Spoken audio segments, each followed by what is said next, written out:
Hey guys, it's Brianstormed with another video on how to make coins with evolution cards and ice cards in NHL 18 Hut. For most of this video, we're going to be talking about long-term investing. I'll give you guys an idea on every evolution card's potential upgrades in the future. And that's just the EVO cards before this video. I can't just update the video with new cards that are released as time goes on. This is the year 2017, not the year 2018. Alright, relax. We'll talk about short-term investing where the focus isn't exactly on cards upgrading. About halfway through the video, we'll pause for a bit and talk about ice cards on how you can make coins by building them and how you can make coins by flipping them. And then at the end of the video, I'll talk about my picks for your best EVO investments. So we're going to go alphabetically by team. So we're going to start with Anaheim's Raquel. And I have come bearing gifts with graphs used from my auction house spreadsheet since the day it was born. So the sad thing about Raquel is that despite his ice upgrade from 84 to 87, his price remains about the same or even lower than it was before. He's doing really well for the injury-ridden season that they have had,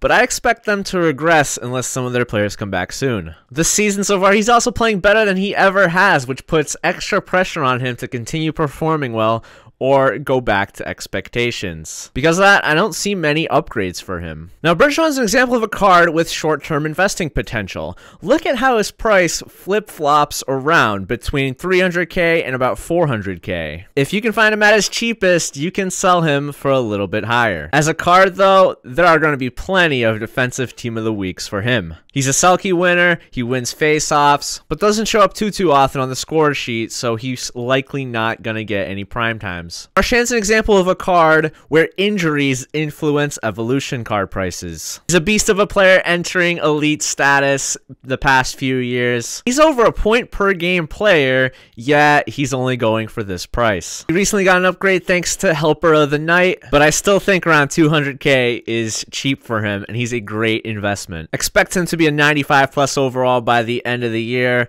and he also has a milestone coming up. Eichel, I love the guy. I love how passionate he is, always making nifty plays that his teammates can't seem to bury. For that reason, I wouldn't bank on many upgrades. He'd have to get lucky to get upgrades because his teammates actually need to find the net. But he could be on a future Young Guns Team of the Year, which I believe EA awards to the best players under the age of 23. Johnny Giroux is hot. Pretty much maxed out stats, but playing really well.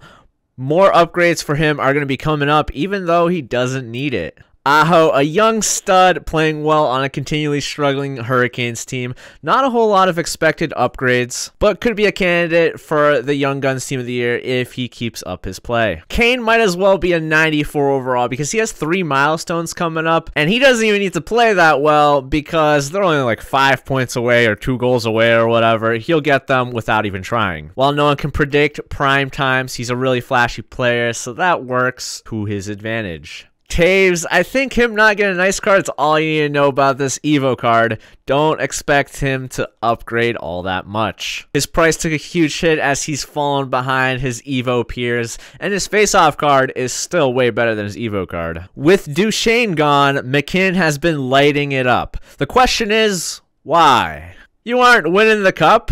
I mean, I suppose it appeases the fans a bit. I'd expect him to come down to earth by the end of the season, and I think that he costs a little bit too much. 300k or less is fine, but when he enters 400k, I don't know about that. Werenski, one of the most high-scoring offensive D-man in the game right now, definitely expect some upgrades for him, but why haven't they happened yet? It's because EA has been waiting for me to release this video to tell you guys that they will happen. That's not true, but I certainly expect upgrades for him.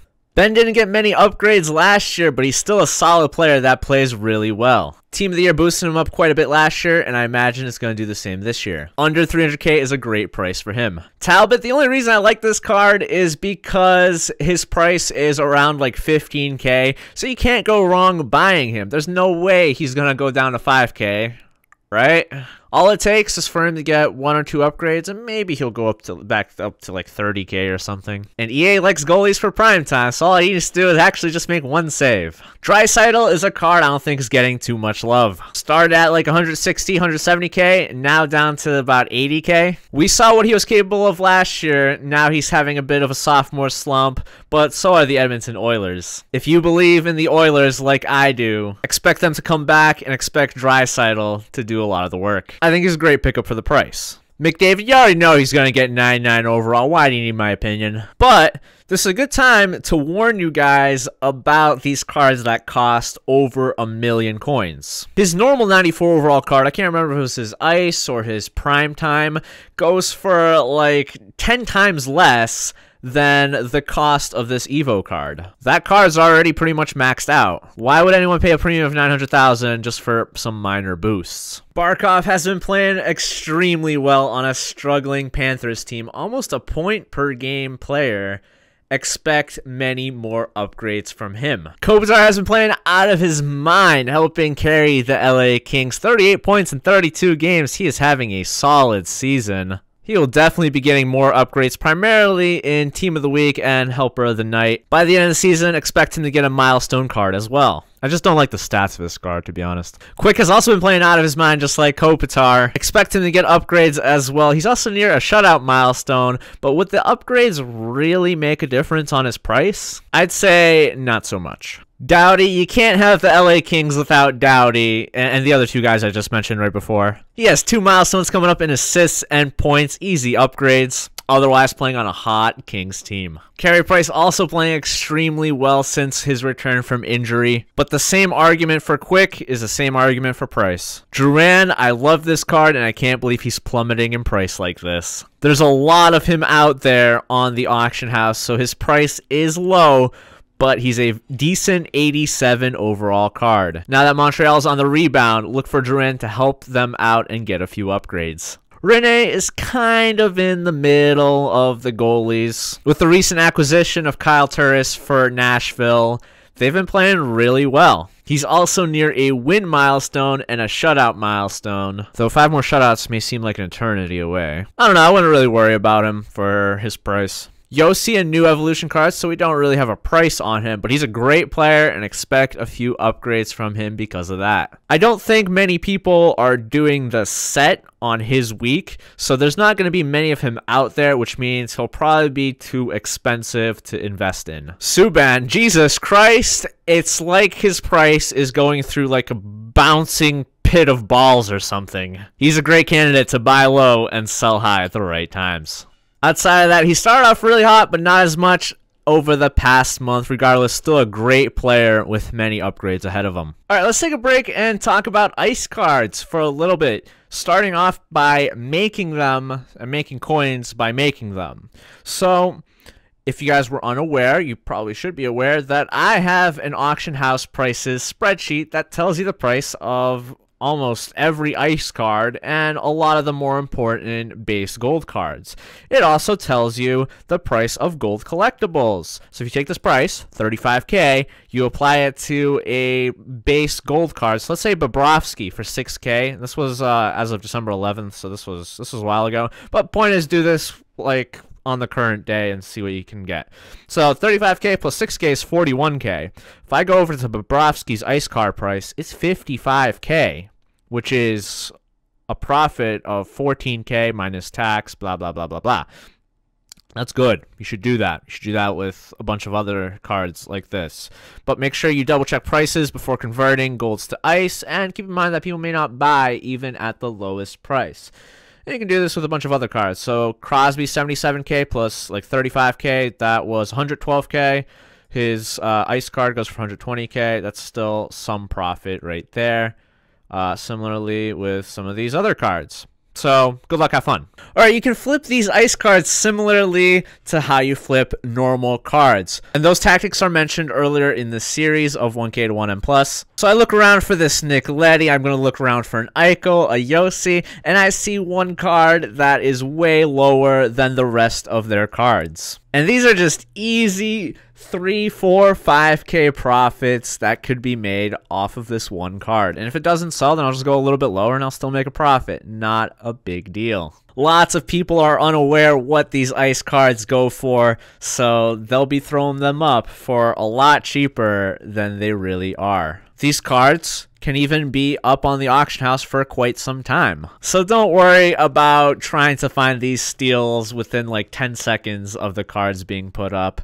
because I'm sure you're going to find them wherever. Back to the feature presentation with Taylor Hall. Currently injured, so his price is kind of low, but he's still playing really well when he's out on the ice, of course. For his price, I think picking him up is a good idea because I see many more upgrades for him in the future. McDonough. Why is this card here? Despite being a solid player for the Rangers, I just don't see him getting many upgrades. And he's an 86 overall, one of the lowest overall EVOs. Maybe if he's around like 10K, sure. Otherwise, no. With prime times going back to the old format in addition to the new format where he can get 3 points and get a new card, it should benefit players like him getting upgrades. But Ottawa has been performing pretty poorly lately. I'd expect him to rebound and get a few upgrades, possibly pushing his price back to 1 mil. He's too good of a player not to be playing well. Gostisbehere, this is a card that I loved when he was down to like 30K,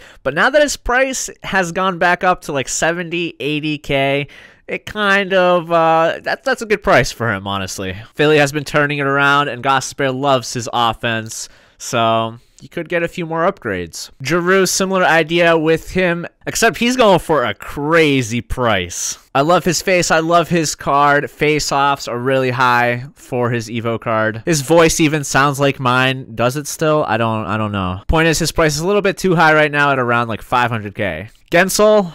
Ouch. He's just been going down non-stop. People were excited for him on that first Penguins line, and EA just said, no, you're not getting any upgrades. The problem that I have with Gensel right now, don't tell him I said this because he's going to want to fight me or something. Outside of Talbot and the new McDonough, he's got the lowest rated EVO card. He's going to be playing catch-up with the rest of his EVO brethren. Will an upgrade or two be enough for him to go up in price? I don't think so. Malkin, an elite player that's not going for very much. Weird. I think his price is a little bit too low for him. No way he doesn't get more upgrades unless he gets injured. Crosby is Crosby. Why wouldn't he be worth about $1 million? So if he's not $1 million, make sure that you buy him and put him up for about $1 million. Burns, we talked about him in your ultimate team, and he's having a rough year right now. Taking a lot of shots, not getting many goals like he used to. I expect him to bounce back, but his Christmas card will still remain better for a few more upgrades, making the EVO card not worth as much. Tarasenko, this guy's getting upgrades, no doubt about that. Around 300K was a really good investment price. A little bit higher than that, maybe. But like I said, he's definitely going to be a 95 plus overall by the end of the year. Stamkos, what kind of monstrosity is this graph? He goes from 900K to 1.4 million. Wow. He's pretty much already a maxed out card, so upgrades won't do him any good. So focus on short-term investing. If you find it for 900K, I say pick him up. Similar idea with Kucherov. 1 million is the lowest that he has been, since there aren't that many copies of him around. Also, excuse the fadedness, because there wasn't even one up while I was making the video, so I had to just go into the collection. Whatever. Point is, he's an amazing card. Focus on short-term investing. Matthews is a very fun card, and he's the original inspiration for this video. As you see those like humps at the beginning of the graph, I'd buy this card for like 300K and sell him for 400K over and over and over again. I think I did it about 5 times. So over and over and over again. Okay, over and over again. So there, that's 5 times. He's currently injured. That's why his price fell down. But the second he comes back, he'll go back to 300K plus. Probably even higher. He's about a point per game player, and he's got to make it to the Young Guns Team of the Year. Unless they find out his injury is a lot worse than it appears, then he might not. Ovechkin, 96 overall, highest overall EVO card right now, and he's still got like so many milestones and everything coming up. I mean, this card's easily going to get to 99 overall. Don't think it's going to affect his price too much, but make sure you're doing that short-term investing. Line has been rather streaky this season, where he can put up like 10 points in 3 games and then put up goose eggs the next few. It could work to your advantage because that's going to be good enough for a team of the week if he does it at the right times. He is currently also at his cheapest, which means he could be a good pickup. Wheeler, the price of this card was very weird. It started off at like 300K, dropped down 200K. All of a sudden, it's at like 700K, and I go crazy. He's always an underrated card. If I released this video a month ago, I would have told you guys to go and buy plenty of copies of him, but it's too late now because his price is already at like 400K, and well, that's good enough. Shifley, the Shifeels, similar idea. Playing well on the Winnipeg Jets, and his price bouncing around a lot as well. He has run into a cold streak as of late, but still a point per game player. Those are my thoughts on every player. Make sure you guys keep an eye out on EA Sports NHL's Twitter for every helper of the night poll that could give you guys an idea on who will be getting an upgrade. Those prices tend to jump up rather high, rather quick. So if you hop on that early, you could find yourself like getting a profit of 100K in just a matter of a few minutes. Finally, the ones I think that you should be investing in right now are definitely Marchand, Drouin, and Laine. Those three are the big boys that are going to go up in price. And Draisaitl and Werenski, I think, should also be going up soon. I say focus on the cards that are under 200K because they have the most potential. These cards, they don't really go down too much in price unless EA releases another freaking ice set that just makes every card that's unrelated to the set like plummet in price, such as Gensel. So unless a big injury happens, I don't think you have too much to worry about in terms of your investment. Thanks for watching, guys. And if you have any questions related to anything about anything, let me know in the comments. I'll see you guys around in another video.